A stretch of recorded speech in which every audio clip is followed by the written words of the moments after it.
Greetings and welcome, everybody, to this week's episode of UC Weekly News. I'm your host, David Danto, and I have two great friends on the call with me. We're going to talk about what we're going to be doing in Denver in a couple of weeks. It's coming up really soon now. So, first of all, Tim Albright, the founder of AVNation TV. Say hi to everybody, Tim. Tell everybody who you are and what you do.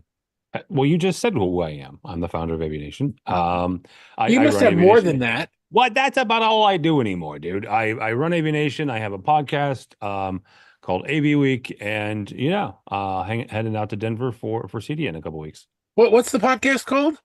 AV Week. Gee, I don't know that one. I've never been invited to it. Got to work on that one. All right. And also joining me is my good friend Jason McGraw. Jason, how are you, sir?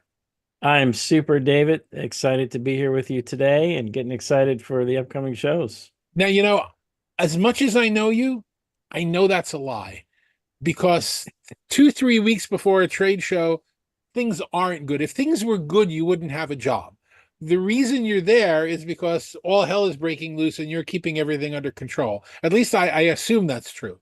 Well, I am very fortunate to have a esteemed list of terrific colleagues at Emerald, and everybody's working feverishly to address all customer service requests and order signs and taking care of all the details. So, they say it takes a village, and in our case, takes an army with all the exhibitors that are also doing all their last minute plans and preparations for the show. So, yeah, it's a lot of long days, but it's definitely very rewarding when we get to the finish line and the show opens and you look at all the effort and more than a year's worth of planning that went into having a tremendous event for the industry. I'll ask you both because this is something that had come up while we were living through the pandemic, and now that it's officially over, even though still plenty of COVID out there, but it's not a big deal because of the medicine we have. But we missed these in-person events, and what we missed wasn't so much seeing the events and seeing the wares, it was seeing the people. It was all about the hugs and the getting back together with people and networking and understanding what's happening. Is that still the number one primary reason that we go to these events? Well, it's certainly, there's really, in my mind, it's a three-legged stool, right? Attendees love to come to the show to see what's new. They want to see new products. They want to see the new brands. They want to know what's next. They come for education and knowledge, updates. And they come for the networking. To your point, David, I call it like, homecoming week. In the industry, you're going to see all your old friends and colleagues. You're going to meet new friends and colleagues. You're going to enjoy parties and get-togethers and dinners and happy hours. And I've said for a long time, unfortunately, technology has not advanced to the point where we can enjoy a beer online through the video screen. But there's that element of eating and dining and enjoying and commiserating with people. And, we're analog beings, human beings and our senses. And, it is something powerful about gathering together in one place and one time. And that's in human nature. So I think trade shows will continue to thrive because of that, that people want to get together and meet and commune and learn and see what's new and what's next. Well, and Jason's right about the getting together, the breaking bread, but also the technology, right? We might differ on the level of necessity on education, because during the pandemic we all kind of figured out how to get education online. Sure. Certainly something, and yes, in-person education, depending on what type of learner you are, certainly there's type of people who thrive better in person. But those two things, the networking, the connecting with people, the ability for me to say, Jason McGraw, I've known Jason, and connecting him with somebody new happens more organically in person. But the other part is the technology, right? And I said this many times during the pandemic, you cannot experience the sound of a new speaker, the way something is processed, nor can you see the brightness of a projector or how it processes video online. That is impossible. And that is why, again, like Jason said, these trade shows will continue. I love when I go to CES and some of the other bigger shows when you have, thousands of people with their smartphone camera out taking pictures of a video wall. Mhm. I'm not sure that, it's good to remember it by, but I'm not sure that it's really doing justice to the 4K image or whatever else we're taking a look at there. So you're right. It is kind of difficult to do the technology. Is anybody getting married this year? Who's this year's wedding? Oh, geez. I'm not aware of any wedding plans for this year, unlike last year, and that was something. That was a first in my trade show career. But yeah, a lot of exciting things going on at the show this year, and and that is adding on to what Tim said. I mean, that's part of the serendipity of coming to a show is you kind of know what you're going to know, but then you see so many things and have so many experiences that you're like, wow, that's what made it worthwhile, right? Like, and I think the other part, the social sharing, you're taking pictures, you're sharing because you were excited, you saw something cool, and you want to share that experience with your friends and your network and amplify, like for maybe not all your colleagues could make it this year, and hey, look at what I saw, or oh man, I had a really great time at the Origin Acoustics event, or whatever, and I that it is about technology, right? Technology has permeated our lives today, and we use it in so many ways, but that's also a way that amplifies the experience, the show. So I'll make a plug real quick. Download the mobile app and use the mobile app to help you navigate the schedule and floor plan at the show. I'm excited that there isn't a wedding this year, honestly, because I was actually giving a course opposite the wedding that no one attended. So you let you know. And see, I'm upset that there's not. Joe Whitaker is a dear friend. He's the gentleman that got married last year. Jeremy Burkhart could get married. I mean, Origin could just continue doing this every single year. So you think we should set up like a show wedding chapel on the show 100%. floor? And then move it to Vegas and have Elvis do it. Or if you've had a drone booth, I guess you could have a wedding booth, right? It's just a thing to do. But they might not be all that excited about it in Denver, considering what is it? The city's still under construction, right? It's a 40-year plan to finish 2 streets or something like that. Jeez.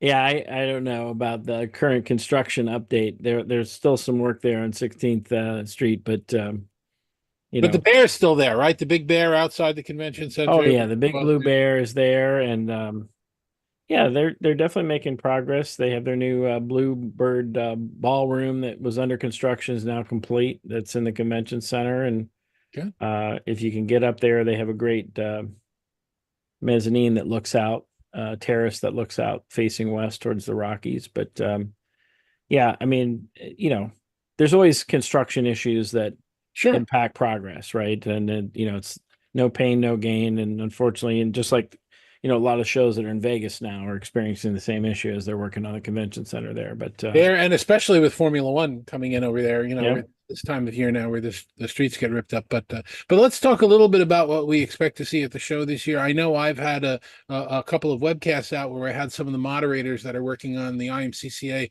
Unified Communications sessions.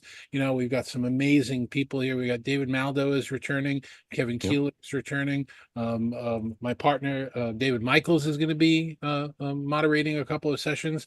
I've got a session that we're doing on the Smart Stage on Thursday, and the title of the session is like really long and complicated and wonderful at 12:30, but it's really what the heck is going on, because you know what, it's anybody's guess at this point. Return, remote, hybrid, who the hell knows? But I have Joel Mulpeter from Crestron, and Amelia Vrabel from QSys, and Katie McFarlane of Cisco, and Mitch Hershkowitz of Canon are going to be my panelists, and we're going to spend a good 20-25 minutes talking about what are they seeing? What are we seeing? What's going on? So I'm really looking forward to that. I'm looking forward to Kevin's presentation on AI, because that can't be changing faster. There's actually research that CNN put out that showed that if you add AI to the name, consumer confidence in it goes down. I saw that, yeah. So we're living in some interesting times. What about you, Tim? What are you presenting on, or attending, or looking forward to? So I'll give you the presenting. I'm on a panel on Saturday at 10:30.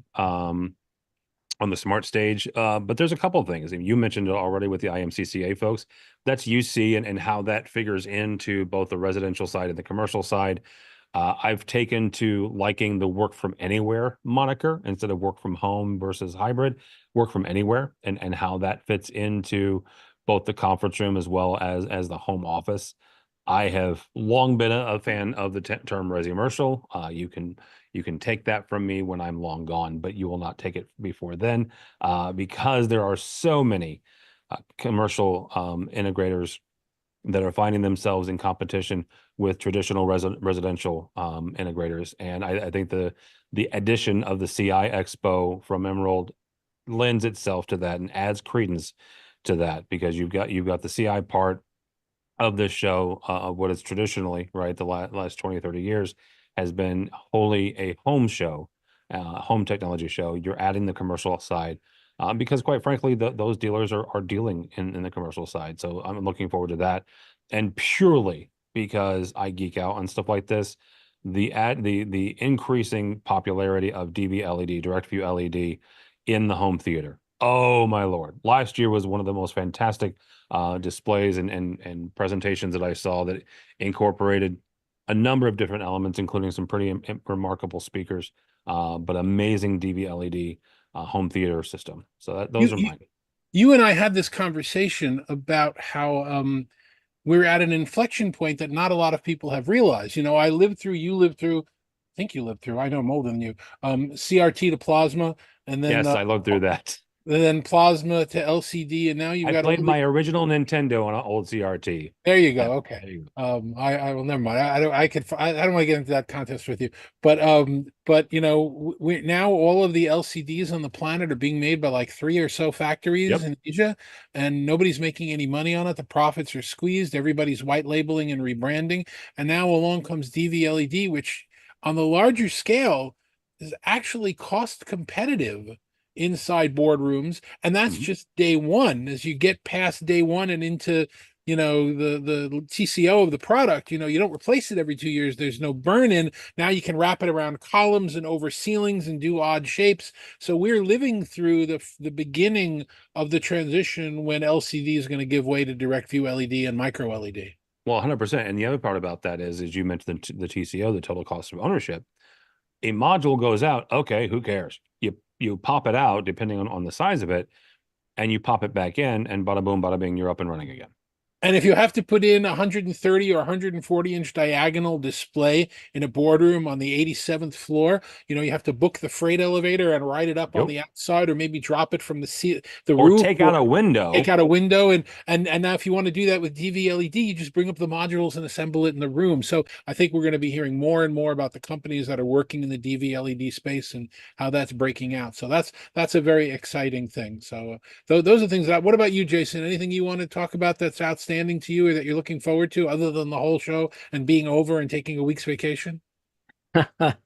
Well, I think this is the year where CEDIA, Expo, and CIX are fully illuminated. So there will be so many new lighting exhibitors at the show this year. Lighting is such a hot growth area in both channels, and we've just seen an explosion of the number of companies with low voltage LED, architectural lighting fixtures, lighting control. Then how do you control the light in natural spaces like motorized shades and screens? So that's grown exponentially even year over year. So we have dozens and dozens of those manufacturers exhibiting on the show floor this year, which is a huge opportunity for attendees this year to check out.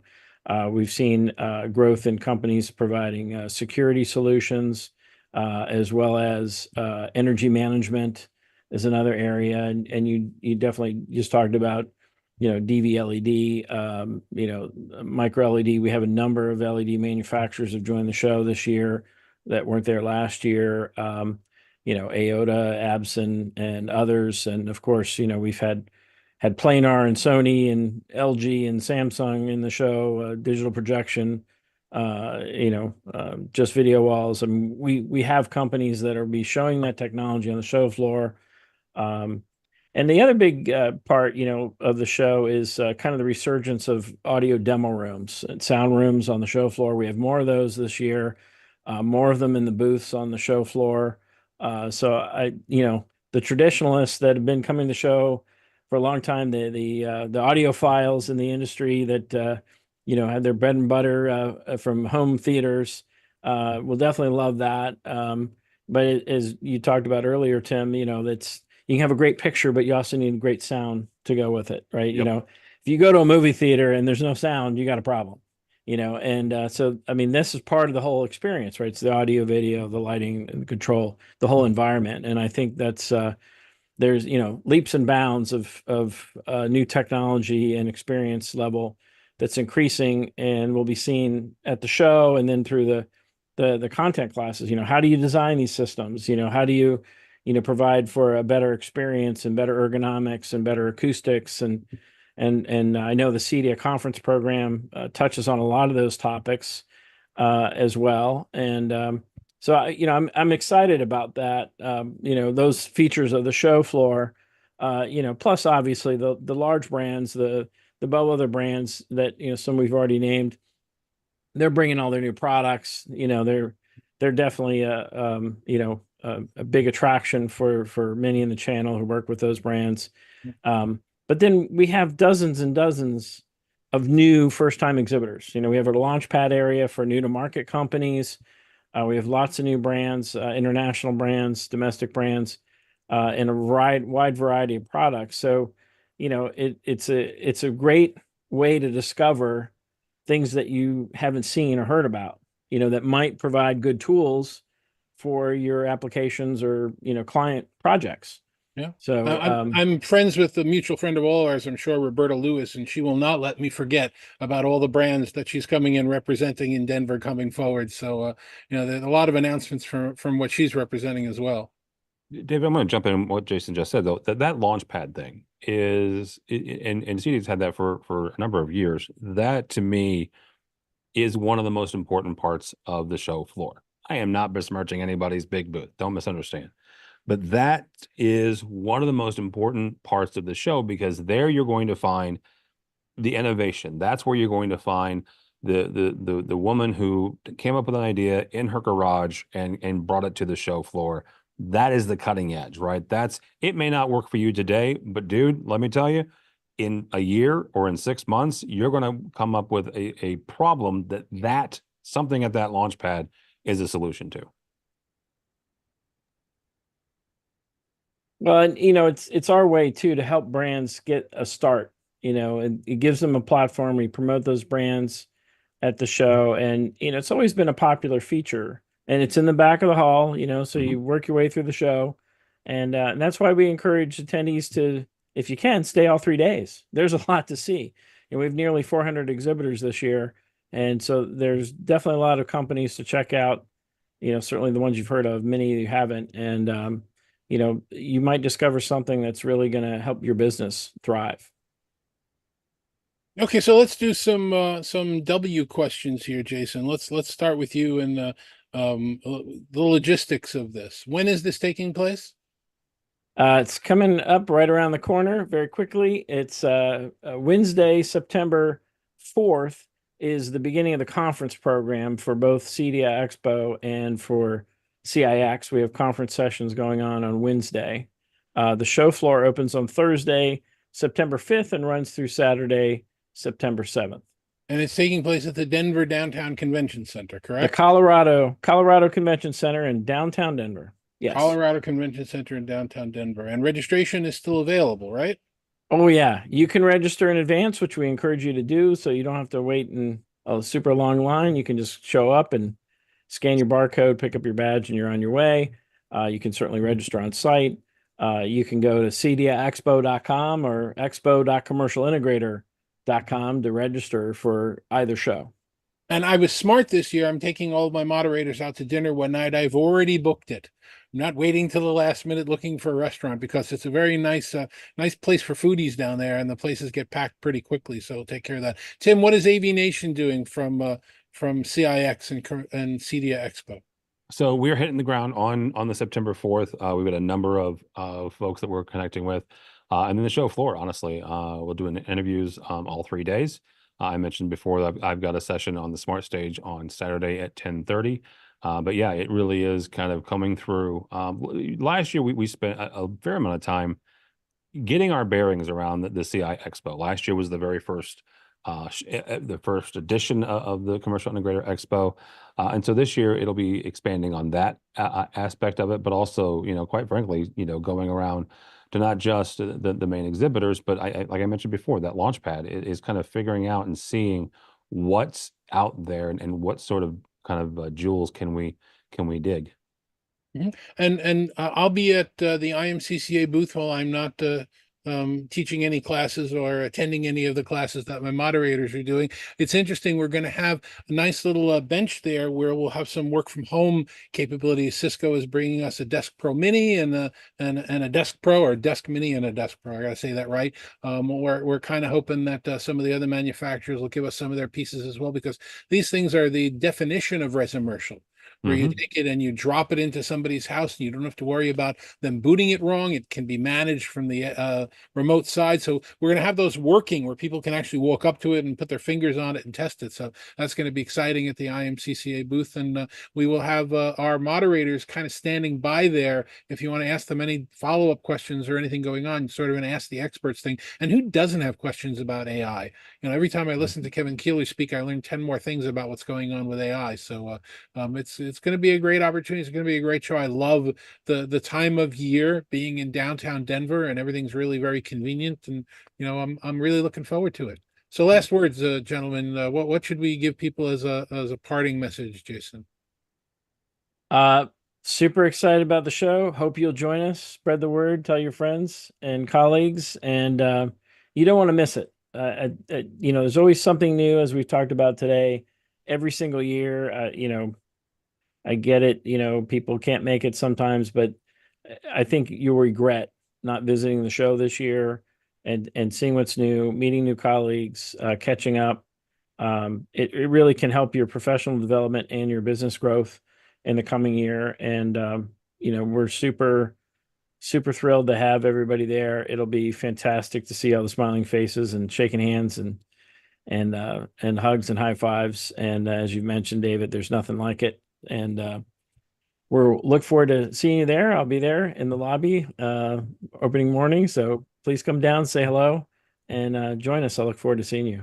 Yeah, McGraw will be one of the guys with the big giant pair of scissors at 9 o'clock on Thursday. For us, honestly, it's a couple different things. First of all, if you're going, cool, awesome, groovy, right? Connect with Danto, connect with me, connect with Jason. Let us know what you see. Neto will be there. Netta will be there. Mark Coxon will be there. You all already mentioned Amelia. I mean, all kinds of folks will be there from the commercial side. So yeah, back to Jason's point about it being Old Home Week, that's right there, part of the fun. But the other part is AVNation's covering it. A bunch of our colleagues are covering it. If you're not going, pay attention to it at least. It is a show that I actually have not heated arguments, but strong discussions with some integrator friends of mine, and continually asking me every year, well, why are you going to CEDIA, right? CEDIA is a home show. And this was honestly, Jason, before the CIX part, but it continues to be a home of innovation for just AV generically. Yes, a big ginormous TV in somebody's bathroom probably will never make it to a boardroom, and that's fine. But the actual innovation that happens there, the launch pad and everything else, is an important show for us to be there. So yes, it's awesome to connect with old colleagues, but it's also really great to see what's coming down the pipeline and see what people are coming up with. And I'll add to what both of you have said. I not too much that I would expand on what you've said, but if you're in the Denver area, my God, why aren't you showing up to this thing? It's definitely worth your time. Spend a couple of days there and learn what's going on. And if you're not in the Denver area, if you're not aware of it, Denver's a hub. Right. You can take a very inexpensive flight from either Houston or Newark or LA or San Francisco, and be there in a couple of hours. And you know what? It's probably really worth your time. If you've not flown into the area, other than the schlep from the airport to downtown, which is just the schlep out of the airport down that never-ending. Well, the airport's almost in Kansas. Right, exactly. but other than that, it's a really I can't remember the last time I comfortably left my hotel room comfortably. Now that's an important thing, like it's not 98 degrees and 98% humidity, where I left my hotel room, walked across the street, and was in the convention center. And there were friendly, nice police officers and traffic people holding traffic so I could walk there and go in. It's a really great experience that you should really take another look at the airfare and go to Orbitz or go to the United website and join us there, because it's really worth it. So, gentlemen, thank you for spending the time. Thank you for this reminder. I'm going to see you in Denver in 2 weeks, 3 weeks, something like that. Couple weeks. Looking forward to it, and looking forward to it as I do every year. So thank you very much for watching, and we appreciate you joining us every week, and we'll see you next week.